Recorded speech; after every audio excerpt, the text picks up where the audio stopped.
Bismillahirrahmanirrahim. Nah, ada pertanyaan, ya, kenapa kemudian Rasulullah Shallallahu Alaihi Wasallam itu membangun Masjid Kuba dulu, kok nggak ke Masjid Nabawi, ya kan? Nah, subhanallah, bahwa ternyata gerbang pertama atau gerbang penduduk Madinah dari arah selatan itu adalah wilayah yang sekarang dibangun Masjid Kuba. Jadi kalau di zaman Rasulullah ini adalah perkampungan Bani Amr bin Auf. Ini kalau kita lihat di sekarang, ya, maka posisinya pas sejalan dengan arah penduduk Mekah nih kan. Ini dari penduduk ini jalan yang dilewati oleh Rasulullah. Kemudian masuk ke sini sebelum Rasulullah nyampe ke kawasan Masjid Nabawi.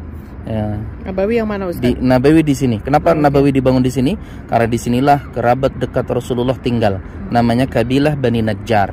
Sementara di sini adalah gerbang pertama penduduk Madinah. Kabilahnya adalah kabilah Bani Amr bin Auf.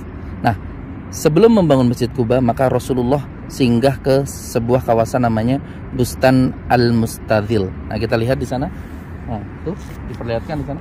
Itu ada kebun. Itu ada kebun yang kurma lampu-lampu di situ, itu yang ya? lampu-lampunya itu. Lampu-lampu itu ada kuning kebun itu. kurma, ya, kebun kurma. Nah, disitulah baginda Rasulullah Shallallahu Alaihi Wasallam. Ini yang lampu-lampu ini ya, Ustaz, ya? Pertama kali. Lampu-lampu Penasaran ini. pengen tahu isinya? Nanti kita kesana habis sholat isya. Oh, Masya Allah. Tutup dulu ya. Baik. Nah, sekarang kita tahu ya. Jadi gerbang pertama yang dibangun, gerbang pertama yang dimasuki oleh Rasulullah SAW dari arah selatan adalah perkampungan Bani Amr bin Auf.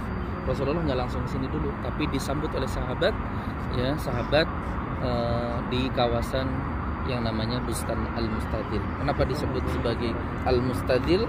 Nah, nanti ceritanya kita lanjut kalau kita sudah di dalam. Nah, termasuk di situ Rasulullah dijamu dengan kurma dan air minum dari sebuah sumur. Sumurnya juga masih ada bekasnya, airnya sudah nggak ada, sudah ditutup, tapi sumurnya masih kita bisa saksikan nanti ketika kita di dalam. Nah, kalau kita lihat rute yang sekarang ada lampu-lampu itu tuh, ya, ditunjuk di situ. Nah, ditunjuk ini nah, lampu-lampu ini itu adalah rute yang dipakai Rasulullah setiap hari Sabtu mendatangi Masjid Kuba dari rumah beliau di Masjid Nabawi. Nah, itu Yang jalan kaki tadi ya? Nah, itu tembusnya sampai ke Masjidil Qomama, ke pintu 6. Nah, ini rute yang biasa dipakai Rasulullah. Qomama bukan pintu 1, Ustaz. Pintu 6. Oh, pintu 6 ya. Baik ya. Baik.